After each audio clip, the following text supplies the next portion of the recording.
नमस्कार, जोहर झारखंड देख रहे हैं आप और मैं आपके साथ रंजना रावत। बुलेटिन की शुरुआत बड़ी खबर के साथ करेंगे और बड़ी खबर धनबाद से, जहां धनबाद जिले में अवैध कोयला का कारोबार जारी है और साथ ही यहां पर अवैध खनन से सैकड़ों मजदूरों की जिंदगी दांव पर लगी है।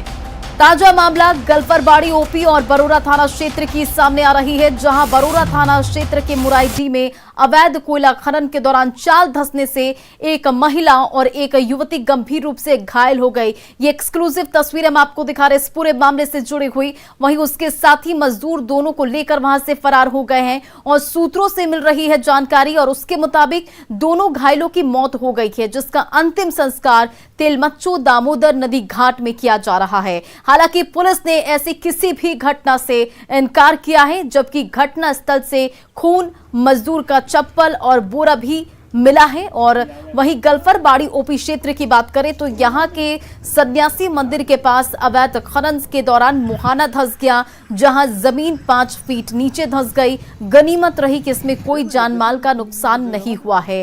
पूरे मामले पर प्रशासनिक अधिकारी मुकदर्शक बने हुए हैं।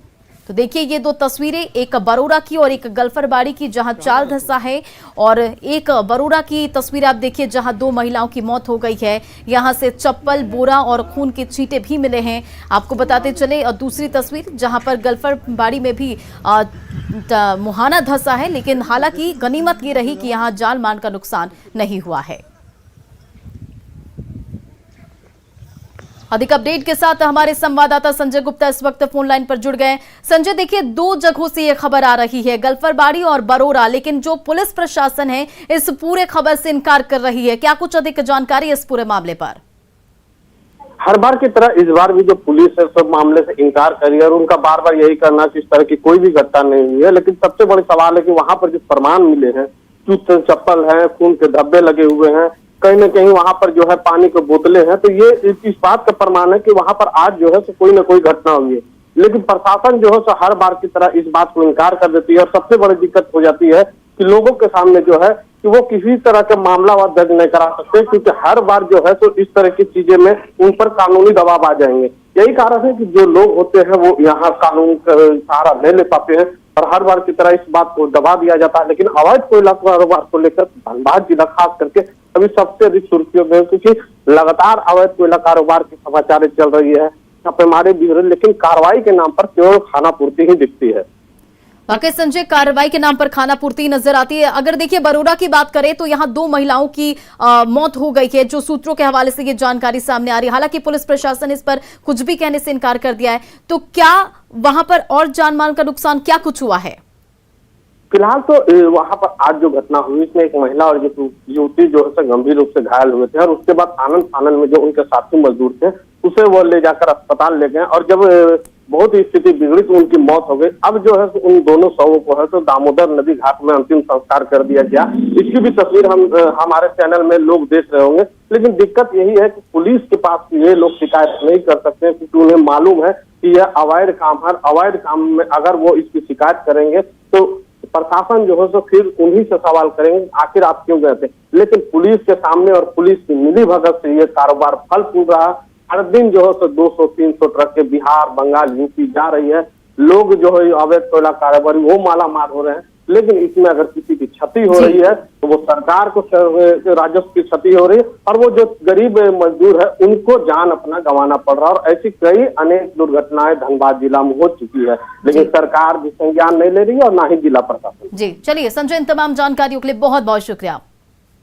बढ़ते आगे और पूर्वी सिंहभूम में राशन की दुकानों में सस्ती दर पर बांटने के लिए भेजी गई 500 बोरी चीनी गोदाम में ही पड़े पड़े सड़ गई और इस चीनी को अंत्योदय योजना में शामिल कार्डधारी परिवारों को राशन कार्ड पर बांटना था। ये चीनी क्यों और कैसे खराब हुई, इसका जवाब किसी के पास नहीं है। जमशेदपुर के करंडीह प्रखंड कार्यालय के कैंपस में खाद्य आपूर्ति गोदाम में कई साल से ये चीनी रखी हुई थी। हैरत की बात है कि सड़ चुकी चीनी के बारे में बीडीओ को जानकारी तक नहीं है और वे इसे अपने क्षेत्राधिकार से बाहर बता रहे हैं और ये कहते हुए पल्ला झाड़ते दिख रहे हैं। यहाँ गोदाम में चीनी के साथ गेहूं और चावल की भी बोरियां हैं। ऐसे में खराब चीनी के से दूसरे अनाज पर भी बर्बाद होने की आशंका जताई जा रही है। वहीं जिला खाद्य आपूर्ति पदाधिकारी ने सबर परिवारों की ओर से चीनी का उठाव नहीं किए जाने को इसकी वजह बताया है। हालांकि इसकी सूचना रांची में अधिकारियों को दे दी गई है। तो देखिए ये दो तस्वीरें, गोदाम में रखी 500 बोरी जो चीनी है वो सड़ गई है और इसकी जानकारी जो है वो अब अधिकारियों को दे दी गई है। और बड़ी बात यह है कि चीनी के साथ साथ और भी कई अनाज वहां पर रखे हुए हैं। यहाँ पर आशंका यह है कि अगर सड़ी हुई चीनी के साथ वो अनाज रहते तो वो अनाज भी सड़ सकते हैं। मोटा मोटी स्थिति उसका बहुत ही खराब है। हम लोग एजीएम साहब को लिख के दिया भी कि ये चीनी आप लोग कुछ या कीजिए, रह के कोई चीनी का अलॉटमेंट लेके ही नहीं आता है। चीनी हम कैसे बांटेंगे? हर चीनी ऊपर से आते रहता है। लिख के एजीएम साहब दे दिया है ऊपर में, वो तो हम नहीं बता पाएंगे, लेकिन एजीएम साहब लिख के ऊपर में दिया है।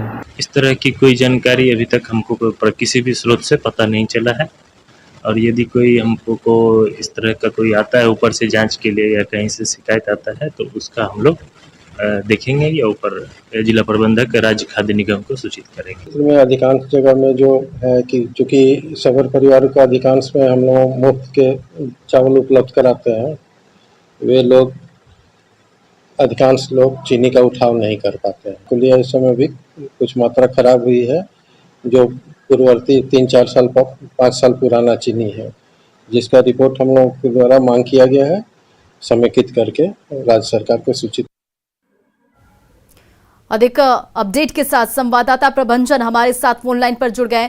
प्रभंजन, देखिए बहुत ही दुखद है, जो चीजें लाभुकों के बीच वितरण किया जाना था, जो चीनी लाभुकों के बीच वितरण किया जाना था, वो 500 बोरी रखी सड़ गई है। हालांकि अब अधिकारियों को इसकी जानकारी दे दी गई है। अधिकारियों की तरफ से क्या पहल की गई है? जी, मैं आपको बता दूं कि अभी तक ऐसी कोई खास पहल नहीं हुई है। अभी भी गोदाम में चीनी वहाँ पड़े हुए हैं और सिर्फ ये जमशेदपुर के करंटी प्रखंड के ही नहीं, हमारे इस ग्रामीण क्षेत्र में कई ऐसे प्रखंड है जहाँ इस तरह के गोदाम में चीनी अभी भी पड़े हुए हैं जो पूरी तरह सड़ गए हैं। इस तरह की अगर हम बात करेंगे तो एक ही तर्क अधिकारी का रहता है कि सबर परिवार जो है वो चीनी का उठाव नहीं कर पाते हैं। डीलर भी बताते हैं कि उनके पास जब सबर परिवार राशन नहीं उठाते हैं, चीनी का उठाव नहीं करते हैं तो वे ड्राफ्ट जमा नहीं करते हैं। लेकिन सवाल यह है कि चीनी इतनी बड़ी संख्या में, इतनी बड़ी भारी मात्रा में चीनी जो बर्बाद हो रही है, उसका जिम्मेदार कौन है? अधिकारी अपने तर्क तो देते हैं, लेकिन उनकी पूरी तरह व्यवस्था, यानी कि अगर देखा जाए तो आज भी चीनी गोदाम में पड़े हुए हैं, सड़ रहे हैं, रिस रहे हैं, लेकिन देखने सुनने वाला कोई नहीं है। जी चलिए, इन तमाम जानकारियों के लिए बहुत बहुत शुक्रिया प्रभंजन। बढ़ते आगे और अब बात दुमका की। दुमका में शिकारी पाड़ा प्रखंड के रामगढ़ ग्राम और पथरा कांटा में पेयजल की भारी किल्लत हो रही है। रामगढ़ ग्राम में बरसों से लोग नदी का गंदा पानी पीने को मजबूर हैं। गांव में 1 साल पहले सोलर संचालित वाटर टैंक लगाया गया था, लेकिन 2 महीने से ये खराब है, जिसकी वजह से लोग 2 किलोमीटर दूर नदी से गंदा पानी लाने को विवश हैं और ये नदी भी गर्मी के दिनों में सूख जाती है। वहीं पत्थर कांटा में भी वाटर टैंक काफी समय से खराब है, लेकिन इसमें सुधार के लिए प्रशासन आंखें मूंदे हुए है। वहीं बीडीओ ने जलस्तर नीचे जाने से हैंडपंप के खराब होने की बात कही है। साथ ही इसके समाधान के लिए पीएचईडी के अधिकारियों ने बात करने का भरोसा दिलाया है। सरकार कुछ करवे नहीं किया। सरकार बोलता हाँ आएगा, कोनो आदमी ने अवे नहीं किया है। तो यही गंदा का पानी पीते हैं। हाँ, यही गंदा पानी, यही कपड़ा काटते हैं, यही गंदा पानी पीते हैं। सलाद लगाए तो पानी है ना हो, 2 महीना पी लिया यार से नदी का पानी। कितना दिन से खराब है सोलर? साल भर भी गल। कोई देखने नहीं आता ना है?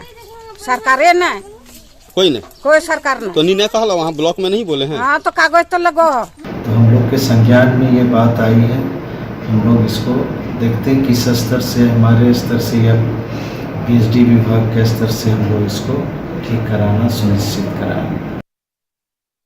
और पूरे झारखंड में गढ़वा ही एक ऐसा जिला है जिसे रेन सैड एरिया माना जाता है, यानी कि यहाँ बारिश कम होती है और सुखाड़ अधिक होता है। जिले के अधिकतर इलाकों में या तो जल स्रोत सूख गए हैं या फिर पानी का जो है वो पाताल में चला गया है। भूजल स्तर 80 फीट नीचे चले जाने से पीएचईडी की ओर से वैकल्पिक व्यवस्था की जा रही है। वहीं विभाग की ओर से शहरी जलापूर्ति योजना के तहत घरों तक वाटर सप्लाई जल्द ही शुरू करने का दावा किया जा रहा है। पानी के लिए तो अभी बहुत दिक्कत बहुत है, चापाकल वगैरह सूख गया है और विभाग का कहना है कि 80 फीट लेयर नीचे चला गया है, उससे और पानी की समस्या बढ़ गया है और जल्द से जल्द ही पानी का शुरू किया जाए ताकि बहुत परेशानी हो जाएगा गर्मी में। तो गर्मी के लोग पानी जब चापाकल सूख जाता है तो कहाँ से पानी लाते हैं? इधर उधर किसी के यहाँ से मांगते हैं, मजबूरी में देता है कोई और, कहाँ से लाएगा। अभी सामान्य मेरा हम लोग जैसे जनरली हम लोग 80 फीट लॉरिंग करते हैं, जिसमें हम लोग 50 से 60 फीट में हम लोग को पानी अवेलेबल है अभी। लास्ट हम लोग जून में हो सकता है वो 70 फीट तक चला जाता है, लेकिन फिर भी जलापूर्ति पेजस हैंडपम्प से जलापूर्ति बंद नहीं होती है और कहीं जो ड्राई जोन बंद होता है तो हम लोग उसका विशेष ध्यान रखते हुए हम लोग जलापूर्ति सुचारू रखते हैं और रखने का पूरा प्रयास। लकड़ी तस्करों के बाद अब सिमडेगा में ईंट निर्माण में लगे कारोबारी भी जंगल साफ करने में लगे हैं। ईंट भट्टा संचालक ईंट पकाने के लिए जंगल से पेड़ों को काटने में जुटे हुए हैं और ये तस्वीर जो आप इस वक्त देख रहे हैं ये कोलबीरा के अडेगा पंचायत की है, जहां भट्टों में लकड़ी की सहारे ईंटों को पकाने का काम किया जा रहा है और ऐसे में संचालकों को कोयले का खर्च भी जो है वो बच जाता है। इधर वन विभाग सख्ती की जगह जांच के बाद कार्रवाई का रटा रटाया जवाब दे रहा है और अगर ईंट भट्टा संचालकों पर जल्द कार्रवाई नहीं की गई तो आने वाले दिनों में जंगल पर भी खतरा मंडरा सकता है। वाला मामले में तो बहुत हमको नहीं, एक बार ऐसा ही कोई बतला रहा था, जानकारी मिली थी कि कहीं ईंट भट्टा वाला मीडिया के माध्यम से ही ऐसा हमको जानकारी मिली थी। तो मैं अपने स्टाफ को बोला कि भाई देखिए आप इसमें अगर ईंट भट्टा वाला कहीं लकड़ी काट रहा हो और अपना ईंट में लगा रहा हो तो वो इस तरह का नहीं कर सकता है। तो मैंने जांच का आदेश दिया है कि जहाँ जहाँ ईंट भट्टा है तो उन लोगों को हिदायत दे दें और अगर इस तरह का पाया जाता है कि भाई उन लोगों ने लकड़ी काटा है तो जब्ती की भी कार्रवाई करें और विधि सम्मत उस पर कानूनी कार्रवाई करें। बिहार और झारखंड में मशहूर कोडरमा स्थित डोमचांच की क्रशर मंडी में इन दिनों वीरानी छाई हुई है। इको सेंसिटिव जोन के रूप में चिन्हित कोडरमा के डोमचांच क्रशर मंडी को उजाड़ा जा रहा है, जिसके कारण व्यवसाय से जुड़े लोग सक्षम आर्थिक समस्या उनके सामने खड़ी हो गई है। क्रशर मंडी के उजड़ने से मालिक से लेकर मजदूरों तक की स्थिति खराब होने लगी है। क्रशर मालिकों को मशीनों को कबाड़ के भाव में बेच रहे हैं और जिससे लोगों में निराशा है। वहीं दूसरी तरफ उपायुक्त आदित्य रंजन ने क्रशर मालिकों पर पर्यावरण को नुकसान पहुंचाने का आरोप भी लगाया है और उन्हें दूसरे जगह पर शिफ्ट करने की बात भी कही है। कोई नया मामला नहीं है और इको सेंसिटिव जोन कल घोषित नहीं हुआ है, काफ़ी वर्षों से चल रहा है और हम लोग लगातार जो है प्रेस मीडिया के माध्यम से हो या फिर मीटिंग्स के माध्यम से हो या माइनिंग ऑफिसर्स के विजिट्स के माध्यम से हो, हम लोग लगातार उनसे बातचीत कर रहे हैं कि उसको शिफ्ट करना है, ऐसी जगहों पे ले जाना है जो उनका अपना रहती प्लॉट है, जो जिस पे वो आराम से चला सकते हैं और जो जंगल से दूर हो। देखिए, वन्य प्राणियों को बचाना, जंगल को बचाना भी राज्य सरकार की और मानवता की प्राथमिकता है। उसी उद्देश्य से हम लोग कोशिश कर रहे हैं। धनबाद में टुंडी प्रखंड मुख्यालय से सटे बिरंची के जंगल में भीषण आग लग गई और इस आग को बुझाने में वन विभाग के कर्मचारियों के हाथ पांव फूल रहे हैं। धनबाद के जंगलों में भीषण आग फैल गई है। टुंडी के बिरंची जंगल में लोगों ने जिस तरह से आग लगाई है वो भयावह हो चुकी है। देखते ही देखते जंगलों में लगी आग फैलते ही जा रही है। विकराल आग जंगल को अपनी जद में लेते जा रही है। जंगल और पहाड़ों में इस तरह की घटनाएं लगातार हो रही है। वन विभाग के कर्मचारियों की माने तो जंगलों में महुआ चुनने और जंगलों में आने वाले कुछ शरारती लोग जंगल में आग लगा रहे हैं। आग इतनी भयावह थी कि देखते ही देखते कई पेड़ जलकर बर्बाद हो गए। जंगल में आग लगने से कई एकड़ में लगे पेड़ जलकर खाक हो गए।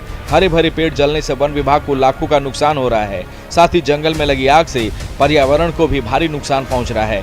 बिरंची के जंगलों में आग लगने से कीमती औषधियां, जड़ी बूटी, पेड़ पौधे जलकर खाक हो रहे हैं। वहीं जंगल में लगी आग से जंगली जीवों पर भी खतरा मंडरा रहा है। आग पर काबू पाने की कोशिशें नाकाम साबित होती दिख रही है। लोगों से जंगलों में आग नहीं लगाने की अपील की जा रही है। राज्य के बिरसा मुंडा एयरपोर्ट पर समर शेड्यूल जारी होने के बाद फ्लाइट की संख्या बढ़ाकर अब 33 कर दी गई है।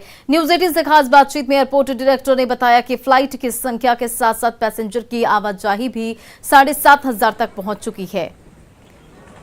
और आपको बताते चले कि अहमदाबाद और पुणे के लिए भी शुरू की गई नई फ्लाइट है और फ्लाइट को लेकर भी यात्रियों का अच्छा रिस्पांस भी मिल रहा है। साथ ही रांची के बिरसा मुंडा एयरपोर्ट से के डायरेक्टर से बातचीत की संवाददाता संजय कुमार सिन्हा ने। रांची के बिरसा मुंडा एयरपोर्ट में समर शेड्यूल जारी होने के बाद फ्लाइट की संख्या लगातार बढ़ी है। हमारे साथ यहां बात करने के लिए एयरपोर्ट डायरेक्टर हैं। सर, इससे फ्लाइट की संख्या जो कोरोना काल में कम चल रही थी अब लगातार बढ़ रही है, चूंकि समर शेड्यूल पहले भी जारी हो चुका है, तो अभी जो फ्लाइट की संख्या वर्तमान में कितनी? अभी जैसे कि आपने समर शेड्यूल के बारे में बात की है, तो जो लेटेस्ट समर शेड्यूल हमारे पास आया है उसमें हमारे पास पर डे 32 और ये 33 फ्लाइट्स का शेड्यूल आया है। पर अभी जो एयरलाइंस हैं वो स्लोली धीरे धीरे जो है फ्लाइट को इंक्रीज़ करेगी। तो जैसे प्री कोविड से पहले हमारे पास 26 फ्लाइट चलती थी, तो अभी हमने प्री कोविड का जो फ्लाइट की संख्या है उसको पार कर लिया है। तो अभी हमारे पास 27 से 28 फ्लाइट अभी चल रही हैं डेली। तो अभी जो समर शेड्यूल में है, अहमदाबाद की फ़्लाइट भी शुरू होगी और पूना की भी। 27 तारीख से पूना की फ़्लाइट हमारी शुरू हो गई है, जो कि सुबह पूना से आती है और शाम को यहाँ से जाती है। बहुत अच्छा रिस्पांस आया है और हमें काफ़ी एप्रिसिएशन लेटर भी मिल रहे हैं और हमारे को फ़ोन भी आ रहे हैं कि आपने फ़्लाइट बहुत अच्छी चलाई है। कुछ दिन पहले कुछ इनाम भी मिला है सर। हाँ जी जी जी जी, आप ये इनाम जो है ये तो हमारी जो रांची एयरपोर्ट की जो सारी फैमिली है, जिसमें कि एयरलाइंस है, CSF है, हमारे AI के अधिकारी हैं, ऑपरेशन के है, स्वच्छता का एक जो हमारा कस्टमर सेटिस्फेक्शन इंडेक्स, जो कि ये पूरे भारत में जो है 68 एयरपोर्ट्स का किया जाता है, तो उसमें जो है पूरे भारत में हमारा नंबर 2 आया है। पैसेंजर्स की संख्या वर्तमान में आवागमन में कितनी है? जी, जैसे कि कोविड के टाइम जो है हमारी पैसेंजर्स की संख्या काफ़ी कम हो गई थी, बट मैं एक बड़ी खुशी की बात ये कहना चाहता हूँ कि जो प्री कोविड के पहले की जो संख्या थी पैसेंजर्स की, उसको भी हमने क्रॉस कर लिया है और हमारे को बहुत अच्छा रिस्पॉन्स आ रहा है रांची एयरपोर्ट पे। और आने जाने वाले पैसेंजर्स का मिला के लगभग 6,500 से 7,000 पैसेंजर डेली जा रहे हैं। फ्लाइट की संख्या बढ़ने के बाद यात्रियों को भी राहत मिली है और जो एक कह सकते हैं कि रांची बिरसा मुंडा एयरपोर्ट का जो इंडेक्स में नाम आ रहा है, चाहे स्वच्छता के लिस्ट में आ रहा हो, लगातार ऊपर जा रहा है और कोशिश है और आगे बढ़ाने की। संजय कुमार सिन्हा, न्यूज 18 रांची। और इधर जमशेदपुर में पुलिस की ओर से झारखंड सरकार की सरेंडर पॉलिसी का प्रचार प्रसार करते हुए नक्सलियों को मुख्य धारा से जुड़ने की अपील की जा रही है। वहीं ग्रामीणों से भी नक्सलियों को सहयोग नहीं करने की अपील की जा रही है और इसके लिए प्रशासन की ओर से 12 जगहों पर इंद्रधनुष संस्थान के कलाकारों की ओर से भटके राही के बैनर तले कार्यक्रम आयोजित की गई। और इसी कड़ी में जिले में सक्रिय और इनामी नक्सलियों के पोस्टर बैनर चिपकाए जा रहे हैं और वहीं उनके बारे में सूचना देने वालों को उचित पुरस्कार भी दिए जाने की बात कही जा रही है। लगभग ऐसे 15 उग्रवादी है जो कई नक्सली कांडों में वांछित है। उनकी गिरफ्तारी के लिए जमशेदपुर पुलिस के द्वारा लगातार अभियान चलाया जा रहा है।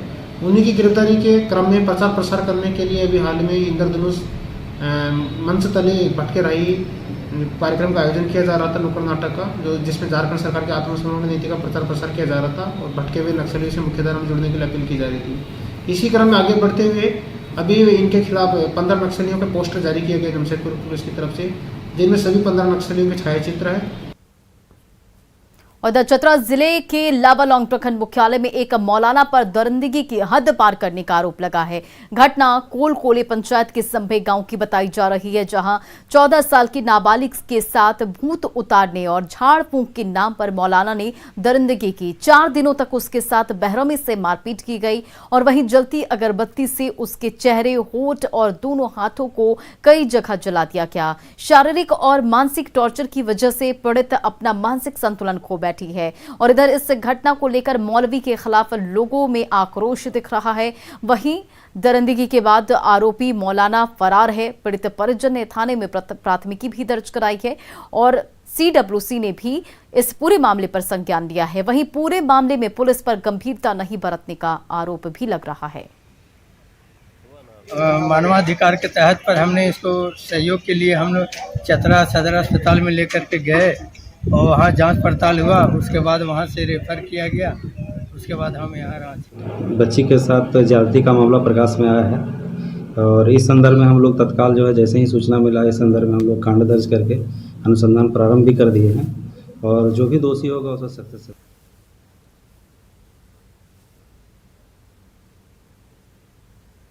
और रांची में पार्किंग दुरुस्त करने का काम नगर निगम का है। पार्किंग के लिए शहर में कई जगह चिन्हित किए गए हैं और जिसके संचालन का जिम्मा ठेकेदारों को दिया गया है, लेकिन उनकी मनमानी से रांचीवासी परेशान हैं। दरअसल नगर निगम ने पार्किंग के लिए रेट तय किया है, जहां पहले 10 मिनट के लिए पार्किंग फ्री है और उसके बाद बाइक और स्कूटी के लिए 5 रुपए तय किए गए हैं और जबकि कार के लिए 20 रुपए पार्किंग चार्ज है। दोनों के लिए समय 3 घंटे है और वहीं 3 घंटे से अधिक समय होने पर फिर से पार्किंग चार्ज उसमें जुड़ जाएगा। लेकिन निगम की ओर से जो रसीद दी जा रही है उसमें 20 रुपए का शुल्क लिखा हुआ है, जिससे लोगों की परेशानी बढ़ती जा रही है। कई बार इसके आड़ में अवैध वसूली भी की जाती है और जिससे लोगों की जेब पर डाका डाला जा रहा है।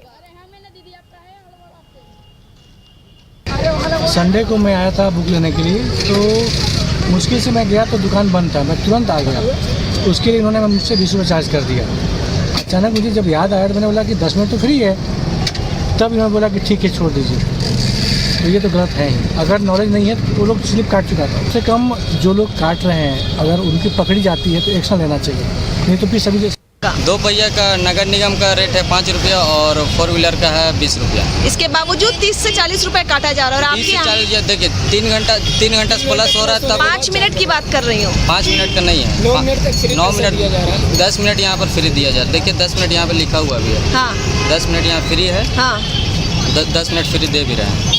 तो लगातार ये चालान जो है अवैध वसूली हो रहा है, जो आप ही के भाई ये कर रहे हैं बैठकर यहाँ पे, आगे चलकर है ब्लैकबेरी आगे ब्लैकबेरी वाले कर रहे हैं, हम लोग यहाँ नहीं कर रहे। गलत है ना। और जोहार झारखंड के इस बुलेटिन में फिलहाल इतना ही। बने रहे आप न्यूज़ 18 बिहार झारखंड के साथ।